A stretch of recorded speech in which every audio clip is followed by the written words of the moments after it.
जय जगन्नाथ पिला माने आज आम टेन्स विषय पढ़ा। टेन्स कहले कौन, व्हाट इज टेन्स। टेन्स को तो ओडिया रे आमे काल बोली कहि थाउ, प्रकृत रे तार डेफिनेशन कौन। टेन्स रो डेफिनेशन टी को पिले मु लिखि देछि, टिके देखो। Tense is the form of a verb that indicates when an action or state occurs.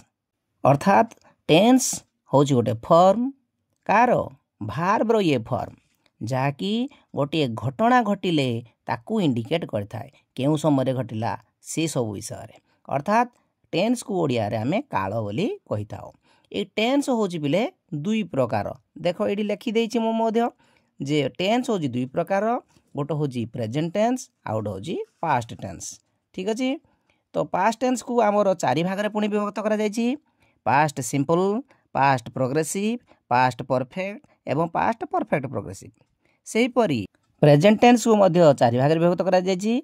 Present simple बा प्रेजेंट इंडेफिनाइट, द्वितीयटी हला कोन प्रेजेंट प्रोग्रेसिव बा प्रेजेंट कंटीन्यूअस, एवं तृतीयटी हला हमर प्रेजेंट परफेक्ट एवं चतुर्थटी हला हमर प्रेजेंट परफेक्ट प्रोग्रेसिव बा प्रेजेंट परफेक्ट कंटीन्यूअस। ठीक अछि, एई वीडियो रे केवल आमे प्रेजेंट सिंपल विषय रे पढ़िबा। जेते बेले पिले ओडिया रो गोटे वाक्य देखिबो, से वाक्य रे प्रथमे क्रिया केउटी बाहर करबो। अर्थात क्रिया केउटी खोजी सरला परे सेई जे देखिबो ए अछि कि नाही, उ अछि कि नाही, ओ अछि कि नाही, ती अछि कि नाही। एई चारोटी निश्चित भाव रे थिबो, जोउटा हले भी गोटे थिबो।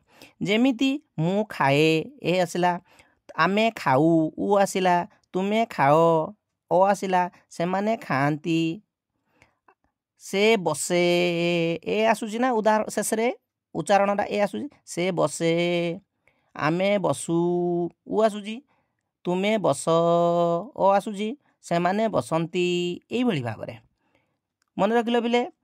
तो स्ट्रक्चर तारे कोन किमिति याकू लेखिबा, जेते बेले इंग्लिश रे ट्रांसलेशन करिया केमिति लेखिबा। प्रथमे सब्जेक्ट लेखिबा, तापरे हमरो भार्ब रो फास्ट फॉर्म डाकू आमे लेखिबा। जेमिति गो किंबा कैच किंबा ईट फास्ट फॉर्म जोड़ा को जाए प्रेजेंट फॉर्म। तापरे हमर ऑब्जेक्ट थिले लेखिबा, तापरे अलगा किछि आमे लेखिबा। केते गुडे सिंपल वाक्य एठी मु लेखि देछि, तुमे टिके देखो।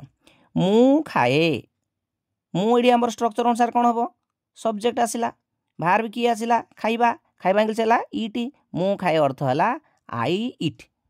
से परी मु भात खाए, प्रथमे सब्जेक्ट लेखबो, तापरे भार्ब लेखबो आई ईट, तापरे भात जायकिना अर्थात राइस, आई ईट राइस। से परी राम जाए, राम गोज। एडे पिले ई एस काहेकि लागिला, कारण रामडा होजी थर्ड पर्सन सिंगुलर नंबर। जदि प्रेजेंट सिंपल सेंटेंस रे सब्जेक्ट डा थर्ड पर्सन सिंगुलर नंबर हे थाए, ताले भार्ब रे एस बा ई एस लागे। मन रखितो। सेही परी सेमाने खांती की प्रश्न पचरा गला, प्रश्न पचारले एबले प्रेजेंट सिंपल सेंटेंस रे प्रश्न पचारले डू बा डज व्यवहार करा जाय थाए। सेमाने डा हमर अछि थर्ड पर्सन प्लुराल नंबर, सेति डू लागिला। जदि सिंगुलर नंबर हेतिले डज लागि थांता, तेनु डज दे इट। मु खेले नाही, एटा नाही आसिला हमर नॉट फॉर्म आसिला, नेगेटिव फॉर्म आसिला आई डू नॉट प्ले। विशेष द्रष्टव्य बा एनबी जोड़ा मु कहूतली ओडिया रे, ताकू इंग्लिश रे देखो लिखि देछि। If the subject of the present simple sentence is third person singular number, then we must use S or ES in the verb. मन रहिला, मन रखि थाओ पिले। पर्सन होछि हमर तीन प्रकार, फर्स्ट पर्सन, सेकंड पर्सन एवं थर्ड पर्सन। फर्स्ट पर्सन रे आई एवं तार प्लुराल वी हुए। सेकंड पर्सन रे केवल यू, माने तुमे कहले भी यू, तू कहले भी यू, आपण कहले भी यू, आपण माने कहले भी यू, सब किछि यू हुए।